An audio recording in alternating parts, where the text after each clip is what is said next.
आयोजकगण, सम्मानित मंच, दूर दूर से पधारे मेरे युवा मित्रों, माताओं, बहनों, बुजुर्गों, पिता तुल्य, सम्मानित नागरिक, आपने मुझे इस कार्यक्रम के लिए जयपुर से बुलाया। मैं आपका दिल से बहुत आभार व्यक्त करता हूं और आपके इस प्यार और स्नेह को देखते हुए मैं बहुत खुश हूं कि बूंदी के इस पावन धरती पर, महाराजा बूंदा मीना की इस पावन धरती पर आपने मुझे बुलाया। मैं आपका दिल से आभार व्यक्त करता हूं। देखिए, आप सब जानते हैं कि आदिवासी होते कौन है। आदिवासी का सामान्य सा अर्थ है जो उस धरती पर सबसे पहले पैदा हुए हैं, चाहे वो धरती भारत की हो, चाहे वो धरती दूसरे देशों की हो। जो जिस देश की धरती पर पहले पैदा हुआ है वो उस देश का आदिवासी है।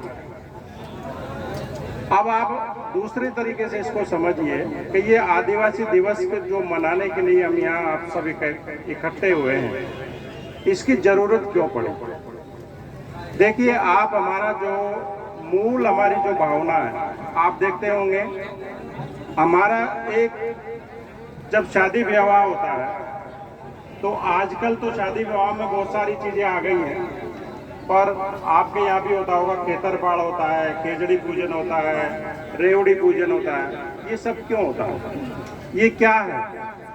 ये आदिवासियों की वो विरासत है, आदिवासियों की वो अस्मिता है, आदिवासियों की वो पहचान है जो हमको हमारे पुरखों से जोड़ती है।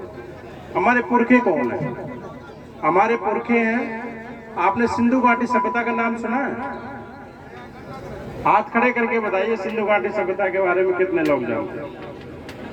आज हम इस बूंदी की धरती पर खड़े हैं, हम सिंधु सभ्यता के वारिस हैं। और सिंधु सभ्यता आप जानते हैं पूरी दुनिया में सबसे पुरानी सभ्यताओं में से एक है। मैं आपको कुछ उदाहरण दूंगा कि हम सिंधु सभ्यता के वारिस क्यों हैं। आप देखिए, हमारे घरों में, मैं ये आपके आसपास का जो टोंक का जो इलाका है, जिसको हम सवाई माधोपुर की तरफ नागरचाड़ बोलते हैं, इसमें आपने देखा होगा घरों के ऊपर मांडने मांडते हैं। घरों के ऊपर, मैं तो कहता हूँ हम जो हमारे वो जो गोबर के कंडे रखते हैं उसके ऊपर भी चारे कि वो जो वेस्टेज चारे का होता है उससे हम कुछ मांडने मांड देते हैं। आपने कभी देखा सिंधु घाटी की जो सभ्यता है, उसकी जो लिपि है, उसके जो लेखन की जो प्रक्रिया है, वो हमारी इन मांडनों से मिलती जुलती प्रक्रिया है। सिंधु घाटी सभ्यता पर आज तक जो काम हो रहा है वो ये बताता है कि उसकी भाषा को हम पढ़ नहीं पाए, पर मैंने उसके बारे में बहुत सारे रिसर्च पढ़े हैं और देखे हैं और कुछ लिखने का भी कोशिश किया है।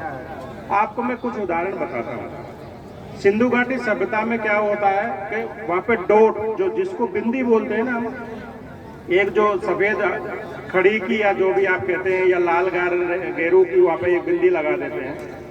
तो उस सिंधु घाटी सभ्यता में वो उसका वही तात्पर्य है, वही अर्थ है जो हमारे मांडनों में है।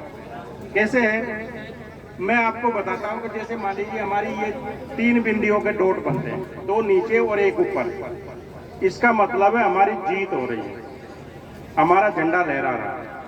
अगर मान लीजिए उस समय हमारी हार हो रही है तो 2 बिंदियां ऊपर होंगी और तीसरी बिंदी नीचे होगी, इसका मतलब हम हार रहे हैं। ये सेम जो अर्थ है वो सिंधु घाटी सभ्यता के लोगों ने, जो विद्वानों ने उसको पढ़ा है, उसको पाया है। फिर हम जब बात करते हैं, हम मीना समाज की स्पेशल बात करते हैं। हमारे जो राजा महाराजा हुए, उन्होंने हमको एक गण